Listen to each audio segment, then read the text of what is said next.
네, 방금 소개받은 전남대학교 사학과 김한결이라고 합니다. 이렇게 뜻깊은 자리에서 발표를 할 기회를 주신 데 무척 감사드리고요. 특히 인문학 연구자로서 이런 자리에서 이렇게 발표를 하게 된 데 이제 더욱더 영광으로 생각합니다. 앞서 백승주 팀장님께서 굉장히 차분하게 듣기 좋게 발표를 해주셨는데 저는 내용이 좀 많다 보니까 좀 부득이하게 이렇게 좀 빠르게 말을 하게 될 것 같습니다. 일단 이제 방금 소개해 주신 대로 제가 준비한 발표의 제목이 좀 깁니다. 그래서 말하자면 이제 해양박물관의 그 과거와 오늘날의 이제 여러 경향들에 대해서 오늘 제가 말씀드리고자 하는 거고요.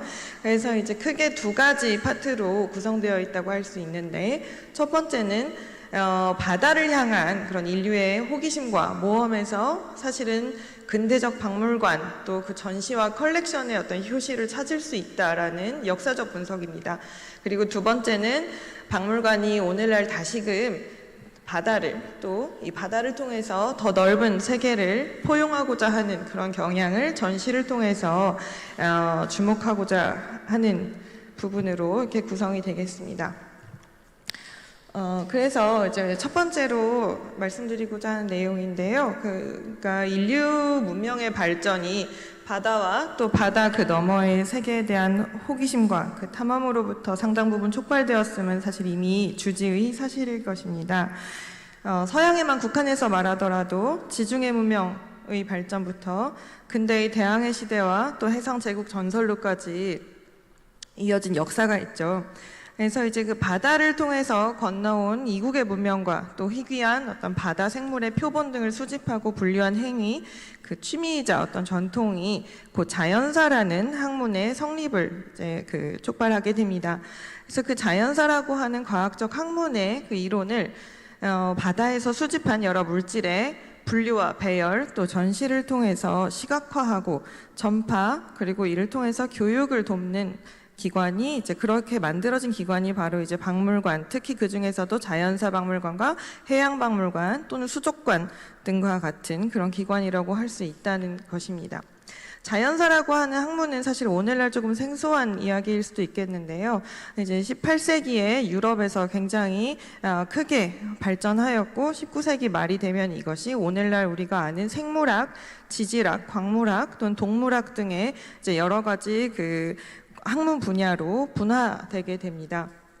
그래서 이제 그 내용을 이제 여러 이미지들을 통해서 보시겠습니다. 그래서 그럼 그 자연사의 발전 이전에 아까 처음에 말씀드린 것처럼 어떤 그 바다의 호기심 그리고 탐구 이러한 측면들이 물질적으로 어떻게 형상화되었는지를 좀 보여주는 장면들인데요. 지금 보시는 이 16세기, 17세기 유럽에서 대단히 유행했던 호기심 캐비닛이라고 하는 사례가 그것입니다. 그래서 이제 호기심 캐비닛은 말씀드린 것처럼 이런 이국적이고 또 일상에서 사실상 굉장히 보기 어려운 유럽을 기준으로 했을 때 그러한 그 바다 생물의 표본이나 박제 그리고 여러 이제 그로부터 비롯된 산물들을 수집하고 전시하는 그런 전통의 일부라고 할 수 있습니다. 그래서 이것을 자연의 축소판이다라고 부르는 그러한 경향이 이제 16세기 말부터 이렇게 포착이 됩니다. 그래서 지금 보시는 장면은 나폴리의 자연사학자인 페란테 임페라토라고 하는 인물의 호기심 캐비닛이고, 보시다시피 이제 천장을 좀 눈여겨 보시게 되면 거기에 커다란 악어 같은 동물이 매달려 있고 그 외에도 여러 그 갑각류나 폐류 등등 어류 이제 여러 그 바다에서 비롯된 생물들 표본이 전시되어 있는 거 보실 수가 있습니다. 물론 이 당시에 어떤 우리가 오늘날 아는 것 같은 체계적인 그런 개통법 내지는 어떤 분류법이 적용되었다고 할 수는 없지만 어떤 그 기초적인 유형화 내지는 범주화의 시도가 나름대로 구석구석 그 어떤 외적인 특성들을 통해서 이렇게 그 기초적으로 발현이 되고 있음을 우리가 볼 수 있다는 것이죠. 그리고 이제 여기 보시는 것도 굉장히 유명한 스웨덴의 외과 의사였던 올레 보름이라는 수집가의 그 개인적인 호기심 캐비닛에 해당하는 그림인데요. 여기서도 마찬가지로 천장에 이렇게 바다 생물들을 그 표본과 박제들을 매달아 놓은 모습을 보실 수가 있습니다. 이러한 장면을 통해서 제가 말씀드리고자 하는 것은 이 그 거대 사실 천장이 제일 방해물도 없고 장애물도 없고 제일 이제 전시하기 제일 큰 좋은 어떤 그 큰 덩어리인 거죠. 그래서 이 천장을 일종의 어떤 그 공상의 바다, 우리가 상상하는 어떤 미지의 또 환상적인 그런 바다의 모습을 구현할 수 있는 그런 판으로서 어떻게 보면 이 호기심 캐비닛의 주인들이 기획을 했다라고 오늘날 우리가 판단을 합니다. 그래서 이런 그 사물들을 모은 데서 멈추지 않고 이런 바다라는 공간을 나름대로 구현하고자, 이걸 재현하고자 했던 그러한 노력을 여기서 볼 수 있다는 거죠. 그리고 또 하나 이제 작아서 잘 보이진 않으시겠지만 여기서 흥미로운 것은 이 그 오른쪽 화면상 오른쪽 하단과 이제 중앙부를 보시면 작은 서랍들 내지는 보관함들이 이렇게 진열되어 있는 걸 보실 수 있는데요. 여기에 이제 그 라틴어로 각각 그 바다 생물들의 뭐 아직 학명이라고 하긴 어렵고 라틴어 어떤 그 분류 명칭이 적혀 있는 그런 그 서랍들이고, 그 안에 그 아까 말씀드린 것처럼 이 형질을 기준으로 한 이렇게 분류된 그 사물들이 모여 있는 걸 보실 수가 있습니다. 그래서 이제 여기서 우리가 볼 수 있는 것은 그런 그 바다의 모험 또는 어떤 그 이제 다른 선원이나 여행자들이 가져온 이런 진귀한 바다의 산물들을 단순히 이제 쌓아놓는 것이 아니라 이걸 체계적으로 분류하고 이를 통해서 어떠한 그 과학적인 나름대로 이런 과학적인 그런 결론을 좀 도출하고자 하는 그런 자연사적, 과학적인, 학문적인 그런 관심이 촉발이 되었다라는 점이죠. 그리고 또 여기서 이제 이어서 보여드리고자 하는 부분은 뭐냐면 이제 이러한 호기심 캐비닛으로부터 발전한 초기 해양 산물의 컬렉션이 오늘날 우리가 알고 있는 유수의 그런 종합박물관에 포함되어 있는 해양 컬렉션의 근간을 이루고 있다는 사실입니다. 그래서 이제 아주 개인적인 어떻게 보면 그런 관심으로부터 기원한 이런 그 해양 산물의 컬렉션이, 지금 보시는 인물은 이제 영국의 당시 이제 유명한 정원사였던 존 트레디스컨트라고 하는 인물의 컬렉션인데요.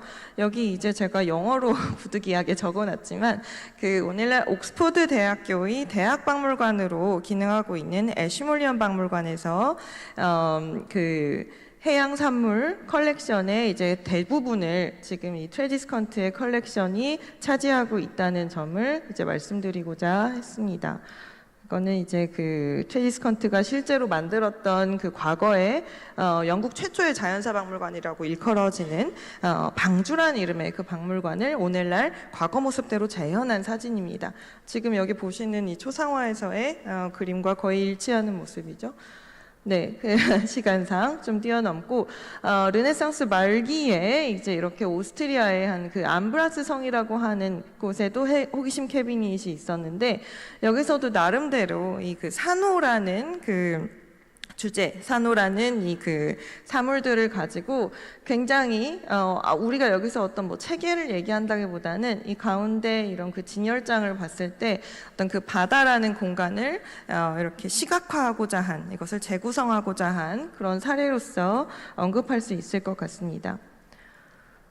그리고 이제 18세기에 들어가면은 이렇게 그 과학적인 목적에서 어떤 학문적인 탐구의 목적에서 탐험이 이루어지는데, 대표적 인물인 이 조셉 뱅크스라고 하는 인물이 있습니다. 이분은 이제 제임스 쿡 선장과 함께 호주와 캐나다 등지를 탐험했던 탐험가이고요. 이분이 이제 바다에서 조사하고 연구한 바, 기록한 내용들, 그리고 바다에서 사용한 물건이나 특히 이제 그 바다 생물 표본들, 이런 것들을 이제 수집하고 영국 박물관에 기증을 해서 오늘날 우리가 잘 아는 그 런던의 영국 박물관에서 이제 해양 컬렉션의 중추를 구성하고 있다는 내용입니다. 네, 굉장히 지금 많은 내용을 말씀을 드리고 있는데, 그 여기 이제 프랑스로 가게 되면 프랑스의 국립자연사 박물관이라는 기관이 이제 오늘날까지도 굉장히 잘 운영이 되고 있는데요.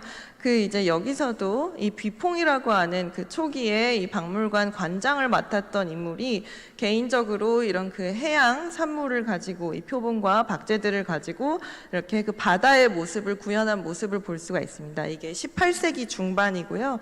이제 그 당시에는 우리가 아까 그 초반에 봤던 그 호기심 캐비닛의 사례보다도 훨씬 더 좀 더 그 유형별로, 종류별로 정리된 모습을 볼 수가 있습니다. 그래서 이제 여기서 이제 18세기에 발명된 어떤 그 분류법, 개통법, 등등 어떤 뭐 이제 그 린네우스와 이제 뷔퐁이 기여한 그런 그 분류법의 체계가 이 그 해양에서 바다에서 비롯된 산물들을 더 체계적으로 더 보기 좋게 그리고 더 어떤 그 질서 있게 이것을 정리하고 또 교육의 어떤 매개로서 삼고자 하는 그런 노력을 이때부터 이제 볼 수 있다고 생각할 수 있습니다.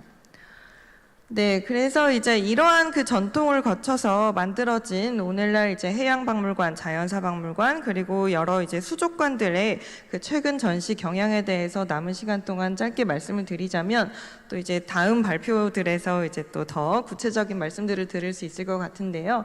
그래서 이제 일단 첫 번째 특징은 굉장히 이 해양박물관의 전시들이, 해양을 주제로 한 전시들이 디지털 테크놀로지의 어떤 그 가장 최신 영역을 민감하게 받아들인다는 그런 경향이 있다는 것입니다. 왜냐하면 바다라고 하는 공간은 제가 처음에 말씀드렸다시피 우리가 일상적으로 접하거나 들어가거나 이렇게 그 경험할 수 있는 그런 그 경로가 굉장히 제한적이죠. 그렇기 때문에 이러한 공간을 시각화하고 이것을 어떤 경험의 대상으로 삼기 위해서는 오늘날 발전한 어떤 그 전시 기술을 최대한 이렇게 수용하는 그런 방식이 더욱더 장려될 것입니다. 그래서 VR, AR 등의 이제 그런 테크놀로지뿐만 아니라 다들 잘 아시는 몰입형 또는 쌍방향 인터랙티브 전시들이 굉장히 잘 이루어지고 있고요. 또 하나는 그런 온라인 전시 역시도 유난히 특히 그 해양박물관의 이제 바다 전시에서 많이 이용되고 있는 그런 측면이 있다는 점을 지적할 수 있습니다. 그리고 또 하나는 이런 순회 전시 역시도 마찬가지의 맥락에서 발전하고 있는 측면인데요. 왜냐하면 디지털 테크놀로지를 이용한 그런 방금 말씀드린 어떤 그 미디어 전시 등등 이러한 그 경우에 실제 오래된 어떤 표본이나 실제 사물들, 실제 소장품들을 이동하는 것보다 어떤 면에서 물리적으로 좀 더 용이한 면이 있고 그리고 이제 그렇기 때문에 이런 그 순회 전시가 더욱더 각광받고 있는 측면이 있습니다. 그리고 마지막으로 소개드리고자 하는 부분은 환경과 그런 지구에 대한 관심을 이런 그 해양 박물관의 전시들이 특별히 촉구하고 있다는 점입니다. 이 점이 해양 박물관이 오늘날 지닌 어떤 윤리적인 또 그런 환경 측면에서의 책임감을 굉장히 잘 표현하고 있는 부분이라고 생각이 됩니다. 그래서 이제 물의 소비나 어떤 그 오염의 문제 그리고 이제 더 넓게는 어떤 지속 가능성, 공존의 문제에 대해서 논하고 있는 모습을 우리가 잘 관찰할 수가 있습니다.